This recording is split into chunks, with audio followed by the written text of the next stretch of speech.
다 함께 사도신경 하심으로 우리의 신앙을 고백하겠습니다. 전능하사 천지를 만드신 하나님 아버지를 내가 믿사오며 그 외아들 우리 주 예수 그리스도를 믿사오니 이는 성녀로 잉태하사 동정녀 마리아에게 나시고 본디오 빌라도에게 고난을 받으사 십자가에 못 박혀 죽으시고 장사한 지 사흘 만에 죽은 자 가운데서 다시 살아나시며 하늘로 오사 전능하신 하나님 우편에 앉아 계시다가 저로서 산자와 죽은 자를 심판하러 오시리라. 성령을 믿사오며 거룩한 공예와 성도가 서로 교통하는 것과 죄를 사하여 주시는 것과 몸이 다시 사는 것과 영원히 사는 것을 믿사옵나이다. 아멘. 찬송가 456장입니다. 찬송가 456장 거친 세상에서 실패하거든. 찬송가 456장 함께 찬양하시겠습니다.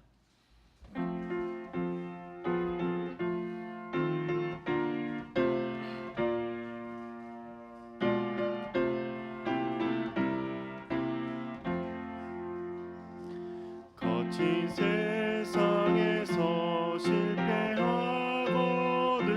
그 손 못 자국 만져라.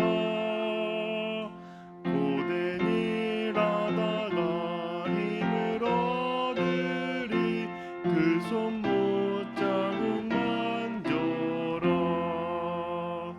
그 손 못 자국 만져라. 그 손 못 자국 만져라. 주가 널 지키며 인도하시리. 그 손 못 자국 만져라. 내가 어둠 속을 걸어갈 때에 그 손 못 자국 만져라. 주가 참 평안을 내게 주시리. 그 손 못 자국 만져라. 그 손 못 자국 만져라. 그 손 못 자국 만져라. 주가 널 지키며 인도하시리. 그 손 못 자국 만져라. 내가 부활의 주 따라가려면 그 손 못 자국 만져라. 내가 주 안에서 길이 살리라. 그 손 못 자국 만져라. 그 손 못 자국 만져라. 그 손 못 자국 만져라. 주가 널 지키며 인도하시리. 그 손 못 자국 만져라. 너의 죄악의 짐 무거울 때에 그 손 못 자국 만져라. 마음 문 열고서 주를 모셔라. 그 손 못 자국 만져라. 그 손 못 자국 만져라. 그 손 못 자국 만져라. 주가 널 지키며 인도하시리. 그 손 못 자국 만져라. 아멘. 오늘에게 주신 하나님의 말씀은 에스겔서입니다. 에스겔서 1장 1절에서 4절의 말씀입니다. 에스겔서 1장 1절에 4절의 말씀 함께 읽도록 하겠습니다. 때는 제10년 넷째 달 5일이었다. 그때 내가 포로로 잡혀온 사람들과 함께 그발 강가에 있었다. 나는 하나님이 하늘을 열어 보여주신 환상을 보았다. 여호야긴 왕이 포로로 잡혀온 지 5년째가 되는 그 달 5일에 주님께서 바벨로니아 땅의 그발 강가에서 부시의 아들인 나 에스겔 제사장에게 특별히 말씀하셨으며 거기에서 주님의 권능이 나를 사로잡았다. 그때 내가 바라보니 북쪽에서 북풍이 불어오는데 큰 구름이 밀려오고 불빛이 계속 번쩍이며 그 구름 둘레에는 광채가 나고 그 광채 한가운데서는 불 속에서 빛나는 금부치의 광채와 같은 것이 반짝였다. 아멘. 네, 참 좋으신 하나님 아버지의 그 사랑과 은혜가 예배를 드리시는 모든 분들에게 가득하시기를 주님으로 축복합니다. 하나님을 믿는 자에게 있어 특권이 있다면 절망 속에서도 하나님을 바라보며 소망을 가질 수 있는 것이라고 생각합니다. 온 만물을 창조하신 하나님을 믿기 때문에 절망 속에서도 희망을 주시는 하나님을 기대하는 것이죠. 그런데 이 기대를 가질 때 주의해야 할 것이 하나 있다고 생각합니다. 하나님을 바라보고 하나님과 함께 있는 것을 기대하지 않고 지금의 상황에서 나아지는 것만을 기대하는 그 마음을 주의해야 하는 것이죠. 우리를 건지시고 우리 가운데 새 힘을 주시는 하나님을 바라보지 않고 고난에서 벗어나는 것만을 소망하는 마음, 그 마음을 주의해야 되는 겁니다. 선물을 주시는 분께 감사해야 되고 선물을 주시는 분께 나아가야 되는데 선물만 보고 선물에만 마음이 빼앗기지 않도록 해야 되는 것이죠. 자칫 잘못하면 하나님을 믿는 믿음이 아니라 내가 원하는 내 욕심을 채우는 신앙으로 변질될 수 있기 때문입니다. 오늘부터 읽게 되는 말씀이 에스겔서의 말씀입니다. 에스겔은 절망의 땅에서 하나님을 만났고 하나님의 말씀을 선포하는 선지자입니다. 에스겔은 여호야긴이 바벨론으로 포로로 잡혀갈 때에 함께 포로로 끌려온 사람입니다. 에스겔이 26세 때 26살 때 바벨론 포로로 끌려갔다고 학자들은 보고 있습니다. 그리고 30살이 되었을 때 5년째가 되었을 때 바벨론 포로 땅에서 하나님의 부르심을 받은 삶을 사는 것이죠. 에스겔 1장 1절의 말씀입니다. 때는 제30년 넷째 달 5일이었다. 그때 내가 포로로 잡혀온 사람들과 함께 그발 강가에 있었다. 나는 하나님이 하늘을 열어 보여 주신 환상을 보았다. 아멘.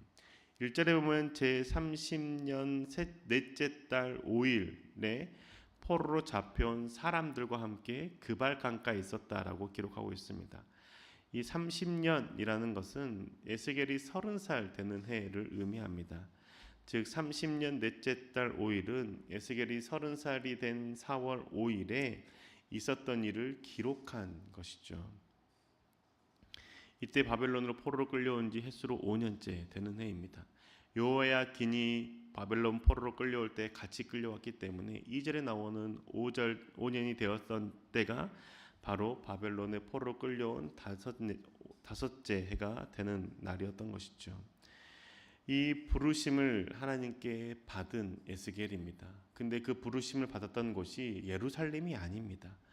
바벨론 포로로 끌려온 땅, 이방인의 땅에 있을 때 하나님의 부르심을 받게 된 것이죠.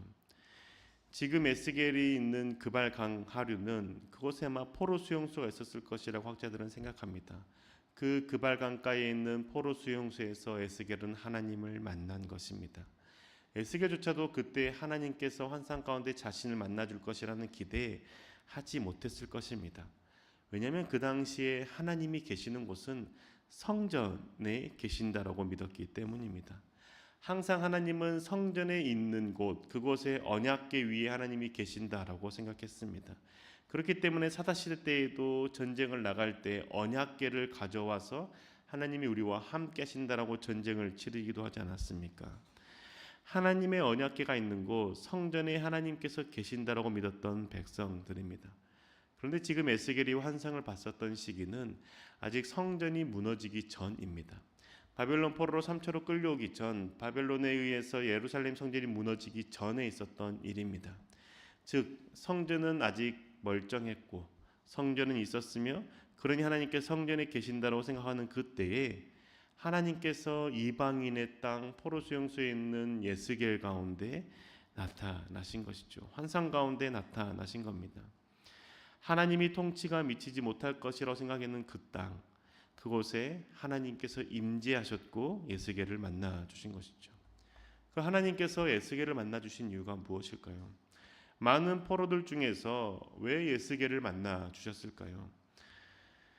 아마도 예스겔의 믿음을 하나님께서 보신 게 아닐까라고 생각합니다.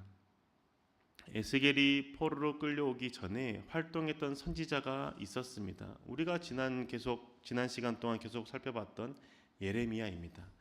예레미야는 이스라엘 백성들을 향해서 바벨론에 의해서 포로가 될 것이다라고 선포했고, 그 기간이 1년이나 2년이 아니라 70년 가까운 시간, 70년 동안 포로 생활로 살아가야 될 것이다라고 선포했습니다. 그런데 그때 그 예레미야 말을 믿었던 사람들은 거의 없었습니다. 대부분 거짓 선지자의 말을 믿었죠. 하나님께서 우리를 멸망시키지 않을 것이다 라는 말을 믿었습니다. 하나님의 백성이기 때문에 하나님께서 우리를 보호해 주실 것이라고 믿었던 것이죠. 그런데 예스겔은 예레미야의 그 말, 그 선포되어진 하나님의 말씀을 믿었던 겁니다. 그래서 포로로 끌려왔음에도 불구하고 그곳에서 막연하게 회복될 것이라는 기대를 버렸던 겁니다. 포로로 끌려왔던 많은 사람들이 1년, 2년 지나면 다시 돌아갈 거라고 생각했는 그 생각 가운데 에스겔은 하지 않았던 것이죠. 에스겔은 그곳 가운데 있으면서 이스라엘 백성들의 죄악, 우리의 죄악 때문에 멸망을 당했고 70년 동안 고통 속에 살게 될 것에 대해서 생각했습니다. 그래서 그는 그발 강가에 있는 그 동안에 하나님에게 나아갔고 하나님께 회개했으며 때로는 정결회식을 행하며 하나님 앞에 나아갔던 것이죠. 정결회식을 행하는 데 있어서 바로 필요한 것은 물이었습니다. 에스겔이 바벨론에 의해서 이스라엘이 위태롭게 된 것, 포로로 끌려가게 된 것 또한 죄 때문이라는 사실을 인정했기에 바벨론 포로 생활하는 그곳에서도 하나님께 회개하고 가능하면 정결회식을 스스로 행하면서 하나님께 나아갔던 겁니다. 제사장으로서의 자녀였기 때문인 것이죠. 그렇게 살아가는 에스겔을 하나님께서 보셨고, 그리고 5년이 지나는 시점에 에스겔에 나타났고 에스겔을 통해서 그 절망의 땅에 희망을 선포하는 겁니다. 모두가 포기할 수 있는 그 마음 가운데 에스겔은 하나님을 붙잡는 마음을 갖게 된 것이죠. 하나님 앞에서 자신이 지은 죄뿐만 아니라 백성들의 죄악도 회개하며 정결회식을 행하는 그 에스겔 가운데 하나님의 영이 임한 것입니다. 하나님의 영이 임했을 때 에스겔이 무슨 생각을 했을까요? 하나님이 임재하시지 않을 것 같은 곳에서도 하나님의 임재하심을 경험하지 않았을까요? 고백하지 않았을까요? 하나님은 더 이상 성전에 갇혀 계시는 분이 아니라 이방인의 땅 가운데도 역사하시는 분이심을 고백하지 않았겠습니까?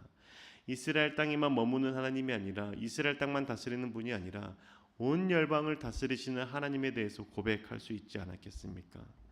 절대 만날 수 없을 것 같은 상황과 장소에서도 만나주시는 하나님을 발견하게 되는 것이죠. 우리에게 필요한 것은 이 에스겔과 같은 믿음이라고 생각합니다. 에스겔은 절망의 땅에서 절망하지 않았고 예레미야를 통해서 말씀하시는 하나님의 말씀을 붙잡았습니다. 거짓된 희망에 마음을 두지 않았고 책망하시는 하나님의 말씀에 마음을 두었습니다. 1, 2년 만에 회복될 것이라는 그 막연한 기대 가운데 허송세월을 보내는 것이 아니라 70년이라는 긴 시간 동안 포로 생활해야 된다는 것에 대해서 인정하고 그것 가운데 하나님을 붙잡기 위해서 애썼던 것이죠. 그래서 그것 가운데 그 상황에서 벗어날 것만을 바라보며 기대한 것이 아니라 하나님을 붙잡고 자신의 죄악, 백성들의 죄악을 회개했던 겁니다.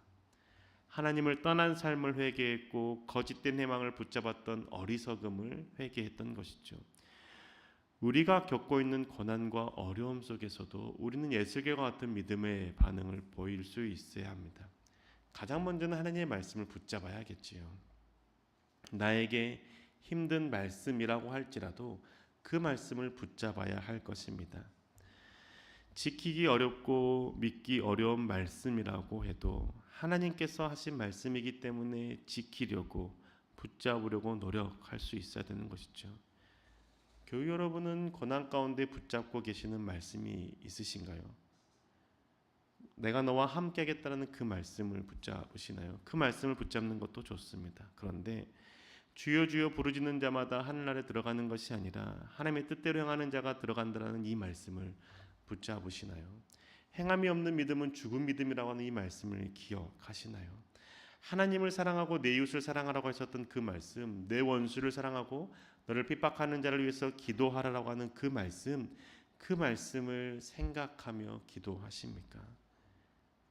이 말씀을 붙잡을 때 이 말씀을 따라 살지 못하는 내 자신의 모습, 나의 연약함을 보게 되고 하나님 앞에 회개할 수 있는 마음이 생기지 않겠습니까? 하나님을 붙잡지 않았던 삶, 내가 누릴 평안과 즐거움만 생각했던 삶에 대해서 돌이키기 위해서 하나님께 회개하며 나아갈 수 있지 않겠습니까? 고난 중에 절망 가운데 붙들어야 하는 말씀은 내가 너와 함께 하겠다, 내가 너를 붙들어 세우겠다라고 하는 이 위로의 말씀만이 아닙니다. 하나님께서 회복시켜 주시고 일으켜 세워 주시고 보호하시겠다는 말씀만 붙잡는다면 어쩌면 우리의 삶은 변하지 않을 수 있습니다. 왜냐하면 하나님께서 해주시겠지, 하나님께서 그냥 이 절망 가운데 그냥 길을 열어주시겠지라는 막연한 기대만을 갖고 내가 어떻게 하나님 앞에 반응해야 될지에 대해서는 생각하지 않기 때문입니다. 에스겔은 그렇게 하지 않았다는 겁니다. 에스겔은 다른 유대인들처럼 금방 회복될 거야 라는 막연한 기대감 가운데 살지 않았습니다. 나는 하나님의 백성이고 하나님께 선택받은 자녀들이기 때문에 하나님께서 이 절망의 땅에서 금방 회복시켜 주시고 예루살렘 성전으로 다시 돌아갈 수 있도록 해주실 거야 라고 생각하지 않았습니다. 철저하게 회개했습니다. 에스겔은 자신의 죄뿐만 아니라 공동체의 죄도 자신의 죄로 여기며 회개했던 것이죠. 그 결과 어떻게 됐습니까?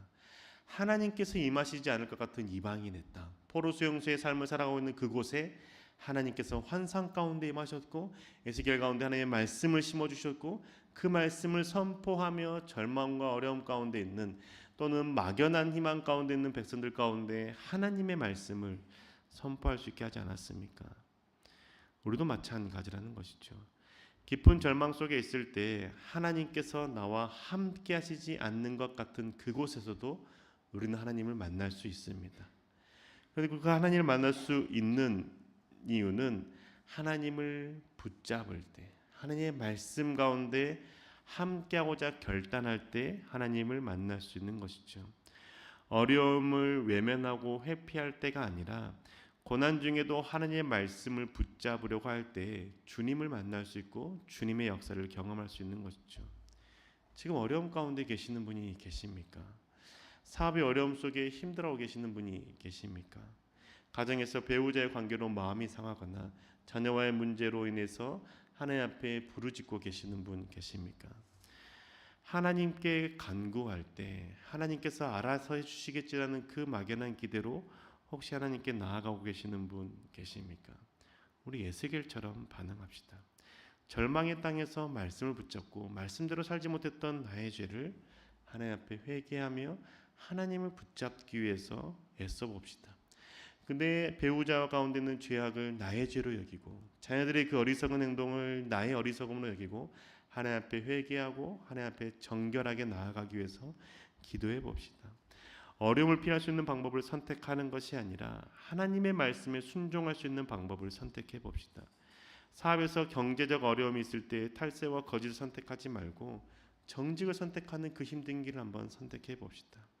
힘들 때일수록 하나님의 말씀을 붙잡는 것 선택해 봅시다. 그래야 절망 속에서도 희망이 안 보이는 곳, 캄캄한 곳에서도 임재하신 하나님을 만날 수 있을 것입니다. 내가 해결할 수 없는 그 상황에서 만나주시고 길을 여신 하나님을 경험하게 되는 것이죠. 사랑하는 교우 여러분, 에스겔은 절망의 땅에서 하나님을 만났고 하나님께 부르심을 받아 하나님의 말씀을 선포하는 선지자가 되었습니다. 모두가 헛된 희망을 품을 때 에스겔은 예레미야를 통해서 선포되어진 하나님의 말씀을 붙잡았고 회개하고 주님께 나아갔던 것이죠. 내가 있는 절망의 자리에서 하나님의 말씀을 붙잡을 때에, 그리고 하나님의 말씀을 따라 살아가고자 할 때에 내가 보이지 않았던 죄들을 보게 되고 나의 죄라 여기지 않았던 내 주변 사람이 있는 죄들을 나의 죄로 여기며 하나님께 회개할 수 있는 것이죠. 막연한 희망을 갖고 하나님께서 해결해 주시겠지라는 생각하는 자가 아니라 말씀 가운데 나를 돌아보고 하나님 앞에 회개하며 하나님의 말씀을 붙잡으며 살아가는 자가 됩시다. 막연한 상황 가운데서 벗어나기 위해서 거짓을 선택하는 자가 아니라 정직을 선택하는 자가 됩시다. 하나님 앞에서 죄 짓는 행동을 회개하고 돌이켜 주님과 동행하는 삶을 선택하는 자가 됩시다. 그때 절망 가운데 만나주시는 하나님을 발견하게 될 것입니다. 견딜 수 없는 고통 가운데 견딜 수 있는 힘을 주신 하나님을 발견하게 될 것입니다. 절망의 한가운데에서 소망의 빛을 비춰주시는 하나님을 바라보게 될 것입니다. 넘어져 있고 쓰러져 있는 나를 일으켜 세워주시고 함께 걸어가 주시는 하나님과 동행하게 될 것입니다.